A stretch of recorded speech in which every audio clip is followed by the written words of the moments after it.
Hey guys, welcome to government jobs Gyan YouTube channel. Guys, आज की इस वीडियो में हम बात करेंगे एसबीआई जूनियर एसोसिएट क्लर्क के recruitment notification online form apply process के बारे में। जी हाँ दोस्तों, स्टेट बैंक ऑफ इंडिया ने जूनियर एसोसिएट क्लर्क के 13,735 खाली पदों को भरने के लिए नोटिफिकेशन रिलीज कर दिया है।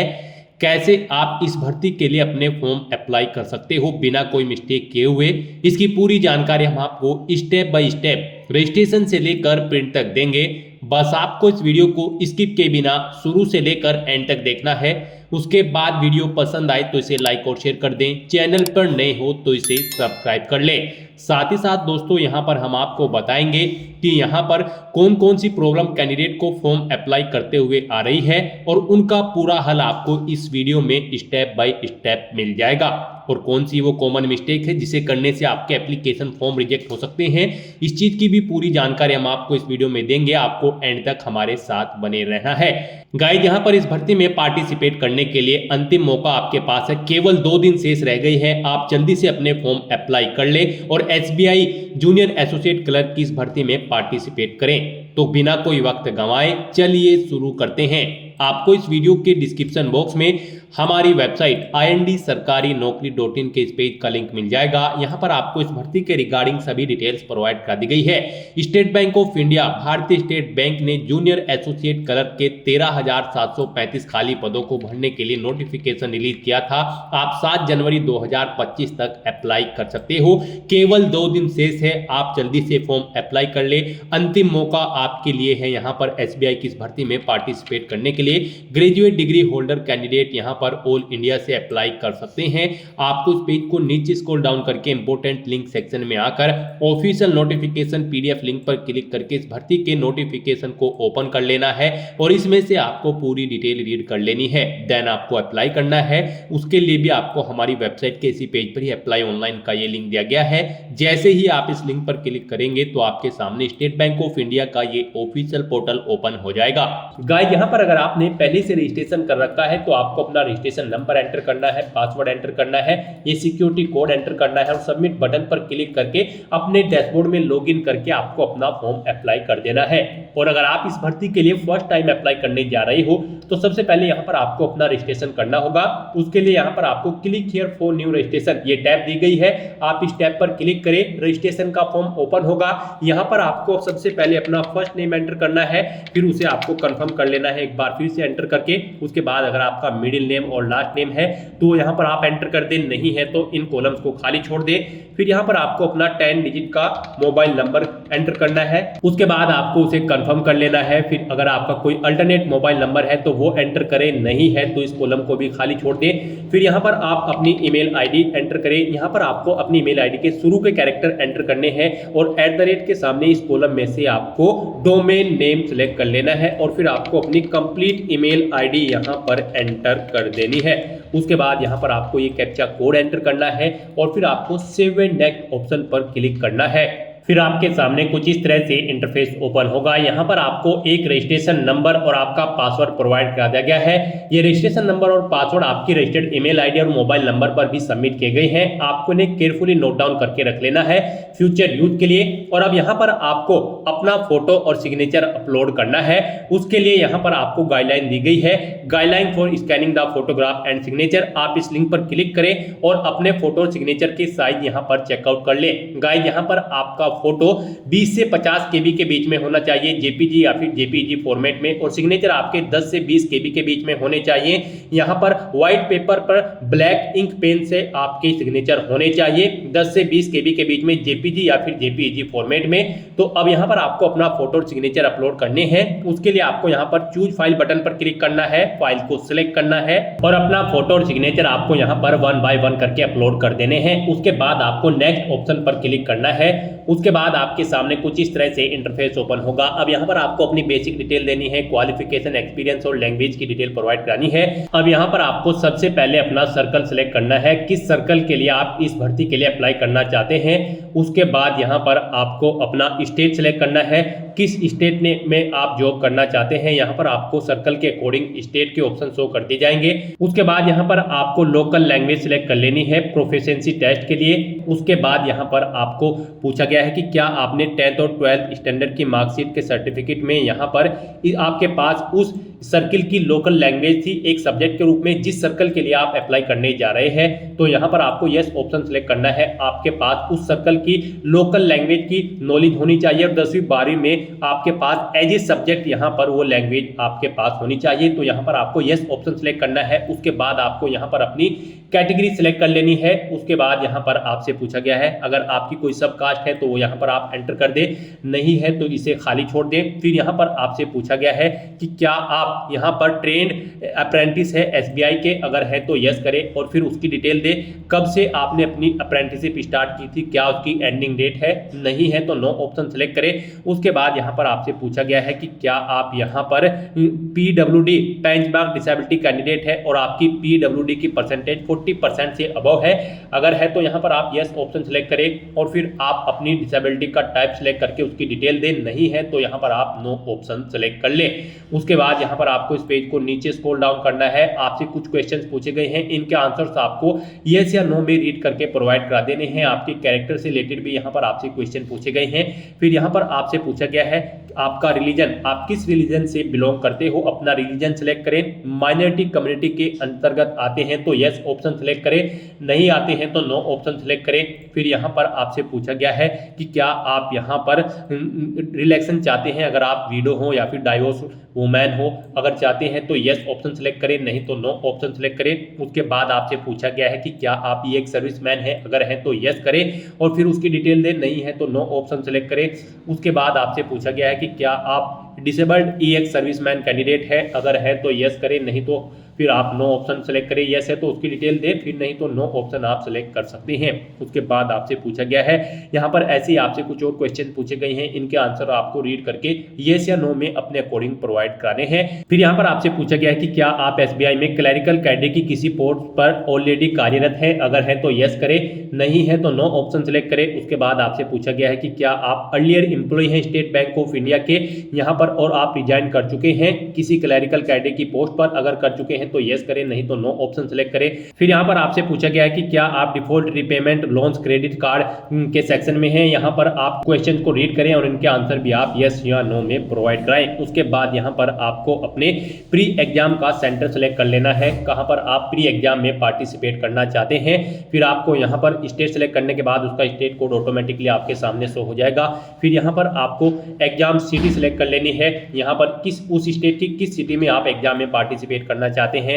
फिर यहाँ पर आपको मेन एग्जाम के लिए भी अपना सेंटर सेलेक्ट करना है, पहले स्टेट सेलेक्ट करना है, फिर आपको सिटी सेलेक्ट करनी है। उसके बाद यहाँ पर आपको अपनी आईडी सेलेक्ट करनी है, उसके लिए आपको इस चेकबॉक्स को ओके करना है। अपना आईडी प्रूफ यहाँ पर कोई भी सिलेक्ट कर लेना है, पासपोर्ट, आधार कार्ड, पैन कार्ड, जो भी है आप ऑप्शन सेलेक्ट करें, उसका नंबर आप यहाँ पर एंटर करें। फिर यहाँ पर आपको अपना प्री और मेन एग्जाम का जो पेपर है आप किस लैंग्वेज में चाहते हैं, यहाँ पर आप ऑप्शन सेलेक्ट करें, इंग्लिश एंड हिंदी।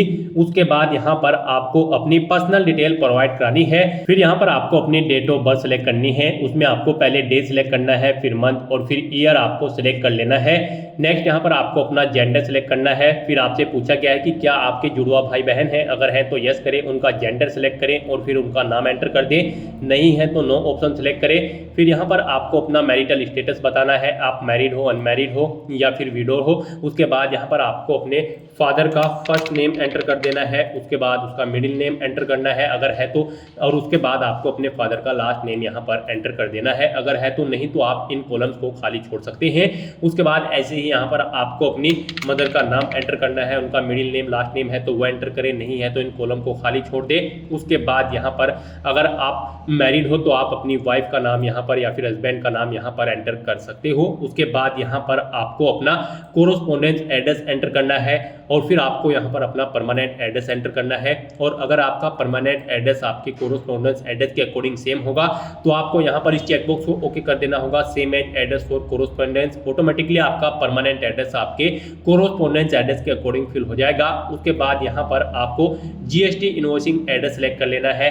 आप परमानेंट एड्रेस या फिर कोरस्पोंडेंस एड्रेस, जिस भी एड्रेस पर कम्युनिकेट करना चाहते हैं यहाँ पर आप सेलेक्ट कर लें। उसके बाद यहाँ पर आपको आपकी कैटेगरी के अकॉर्डिंग एप्लीकेशन फीस का अमाउंट शो कर दिया जाएगा। उसके बाद यहाँ पर आपको वैलिडेट योर डिटेल्स इस ऑप्शन पर क्लिक करना है, अपनी सभी डिटेल्स वैलिडेट कर लेनी है और फिर आपको सेव एंड नेक्स्ट ऑप्शन पर क्लिक कर देना है। नेक्स्ट यहाँ पर आपको अपनी क्वालिफिकेशन, एक्सपीरियंस और लैंग्वेज की डिटेल देनी है। गाइस यहाँ पर एसबीआई जूनियर एसोसिएट कलर की पोस्ट पर अप्लाई करने के लिए आपके पास ग्रेजुएट डिग्री होनी जरूरी है, किसी रिलेवेंट डिसिप्लिन के अंतर्गत किसी वेल रिकॉग्नाइज्ड यूनिवर्सिटी से, या फिर आपके पास इसके इक्विवेलेंट कोई क्वालिफिकेशन होनी चाहिए जो कि रिकॉग्नाइज हो सेंट्रल गवर्नमेंट से, प्लस आपके पास यहाँ पर integrated dual degree IDD certificate भी होना चाहिए जो कि 31/12/2024 से पहले का होना चाहिए। तो यहाँ पर आपके पास ग्रेजुएट डिग्री होनी जरूरी है। तो आप यहाँ पर अपनी ग्रेजुएशन की डिटेल प्रोवाइड करें। सबसे पहले यहाँ पर आपको सबसे पहले बताना है कि आप एपेड हो या फिर पास आउट है। यहाँ पर ग्रेजुएट डिग्री होल्डर कैंडिडेट या फिर एपेड कैंडिडेट जिनका ग्रेजुएशन में फाइनल ईयर है, वो एपेड है फाइनल ईयर में, वो कैंडिडेट भी यहाँ पर इस भर्ती में पार्टिसिपेट करने के लिए एलिजिबल है। तो यहाँ पर अगर आप एपेड हो तो एपेड ऑप्शन सेलेक्ट करें और फिर उसकी डिटेल दें, और अगर आप पास आउट कर चुके हो तो यहाँ पर आप पास ऑप्शन सेलेक्ट करें। उसके बाद यहाँ पर आप अपना सब्जेक्ट सेलेक्ट करें, किस सब्जेक्ट में आप अपनी ग्रेजुएशन कंप्लीट कर चुके हो या फिर कर रहे हो। उसके बाद यहाँ पर आपको कॉलेज या यूनिवर्सिटी का नाम एंटर करना है। फिर यहाँ पर आपको पासिंग डेट देनी है, कब आपने अपनी ग्रेजुएशन पास आउट की है। यहाँ पर पहले डे सिलेक्ट करें, फिर मंथ और फिर ईयर आपको सिलेक्ट कर लेना है। कितने % मार्क्स आपने यहाँ पर ऑब्टेन किए हैं वो यहाँ पर आप एंटर करें। फिर कौन सी क्लास है आपकी, फर्स्ट, सेकंड या फिर पास आउट है, तो ऑप्शन सेलेक्ट करें। और गाइस यहाँ पर अगर आप ग्रेजुएशन में फाइनल ईयर में एपेड हो तो आप एपेड ऑप्शन सेलेक्ट करें, अपना सब्जेक्ट एंटर करें और यूनिवर्सिटी का नाम एंटर करें। बस यहाँ पर आपको यही डिटेल देनी होगी अगर आप लास्ट ईयर में यहाँ पर एपेड है। उसके बाद यहाँ पर आपको अपनी इंटीग्रेटेड ड्यूल डिग्री की डिटेल प्रोवाइड करनी है। आप यहाँ पर ऑप्शन सेलेक्ट करें, आप एपेड हो या फिर पास आउट हो, यहाँ पर ऑप्शन सेलेक्ट करें और उसके बाद उसकी डिटेल दे। अगर आप पास आउट हो तो यहाँ पर आप डिग्री या सब्जेक्ट सेलेक्ट करें, उसका कॉलेज का नाम या यूनिवर्सिटी दे, पासिंग डेट, कितने % मार्क्स आपने ऑब्टेन किए हैं वो एंटर करें, क्लास सेलेक्ट करें, आप फर्स्ट, सेकंड या फिर पास आउट है। उस तरह से आप अपनी क्वालिफिकेशन की डिटेल यहाँ पर प्रोवाइड करा सकते हैं। उसके बाद यहाँ पर आपको अपनी एक्सपीरियंस की डिटेल प्रोवाइड करानी है। अगर आपको एक्सपीरियंस है तो यहाँ पर आप अपने एक्सपीरियंस की डिटेल प्रोवाइड कराएं, नहीं है तो इस सेक्शन को आप खाली छोड़ दें। अगर आपको एक्सपीरियंस है तो यहाँ पर आप सबसे पहले अपना नाम एंटर करें। उसके बाद यहाँ पर आप अपनी डेजिग्नेशन एंटर करें, किस डेजिग्नेशन पर आप कार्यरत थे। उसके बाद कब से कब तक आपको वर्किंग एक्सपीरियंस है वो डेट सेलेक्ट करें। फिर नेचर ऑफ ड्यूटी यहाँ पर प्रोवाइड करें, अगर आप जॉब छोड़ चुके हैं तो उसे छोड़ने का कारण दें और कितने ईयर का आपको एक्सपीरियंस है। यहाँ पर ये आपकी डेट्स के अकॉर्डिंग कैलकुलेट होकर आ जाएगा।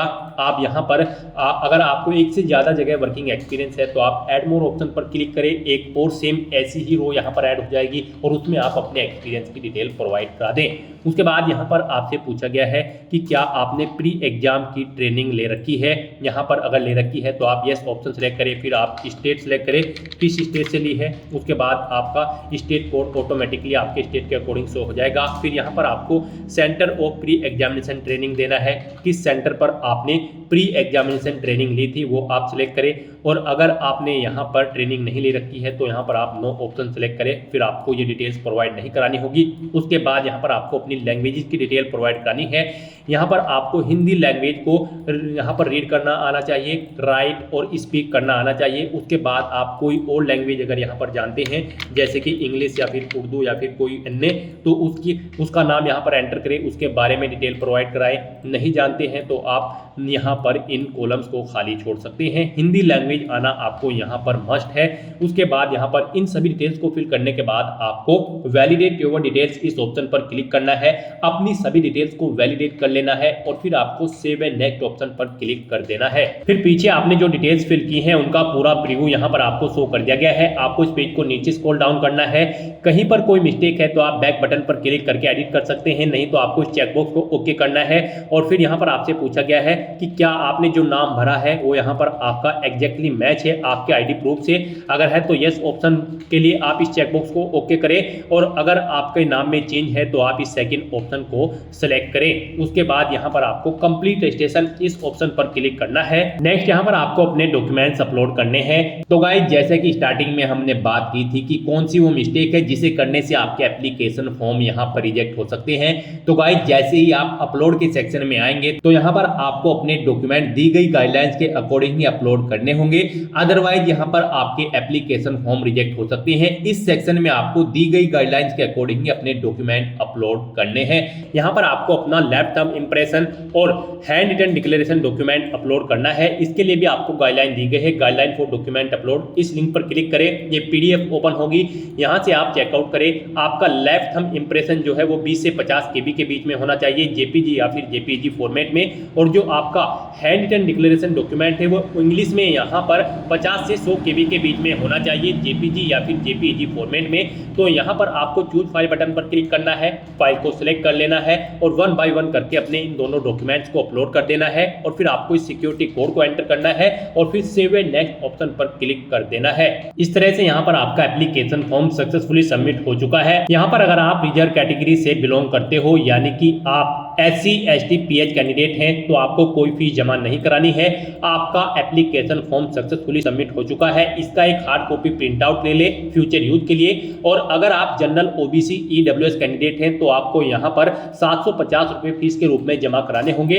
यहाँ पर इस इंटरफेस पर आने से पहले आपको फीस पेमेंट के इंटरफेस पर रिडायरेक्ट किया जाएगा। वहाँ पर आप डेबिट कार्ड, क्रेडिट कार्ड या फिर नेट बैंकिंग के थ्रू अपना फीस पेमेंट करके अपना फॉर्म सबमिट कर सकते हो। उसके बाद आपके सामने यही एप्लीकेशन फॉर्म का प्रीव्यू शो होगा। यहाँ से आप अपना प्रिंट एप्लीकेशन ऑप्शन पर क्लिक करके एप्लीकेशन फॉर्म का एक हार्ड कॉपी प्रिंट आउट ले ले फ्यूचर यूज के लिए, फ्यूचर रेफरेंस के लिए। तो दोस्तों ऐसे आप state Bank of India junior associate clerk 13,735 post के लिए बिना कोई मिस्टेक किए हुए अपने फॉर्म अप्लाई कर सकते हो।